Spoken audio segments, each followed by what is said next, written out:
चला तर आज बनवूया कैरीची चटपटीत चटणी। एकदम सोपी रेसिपी आहे। चटणी पण चवीला छान बनते, त्यासाठी व्हिडिओ शेवटपर्यंत नक्की पहा। इथे मी 3 मोठ्या आकाराच्या कैऱ्या घेतल्यात। त्याची साल काढून घेणार आहे पूर्ण। अशा प्रकारे साल काढून घेतली। त्यानंतर त्याला आपल्याला किसणीच्या सहाय्याने किसून घ्यायचे। अशा प्रकारे किसून घ्यायच्यात कैऱ्या।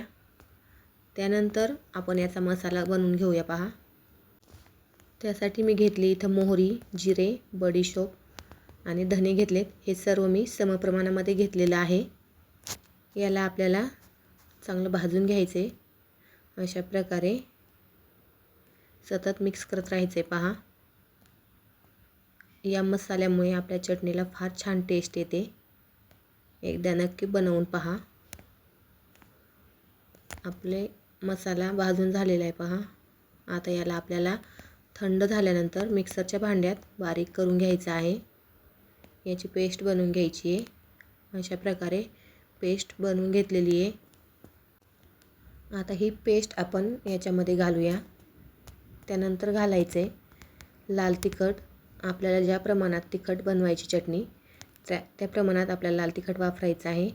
त्यानंतर चवीपुरतं मीठ घालायचे आणि ठेचून घेतलेला लसूण घातलाय पहा। लसणामुळे पण छान लागते चटणी।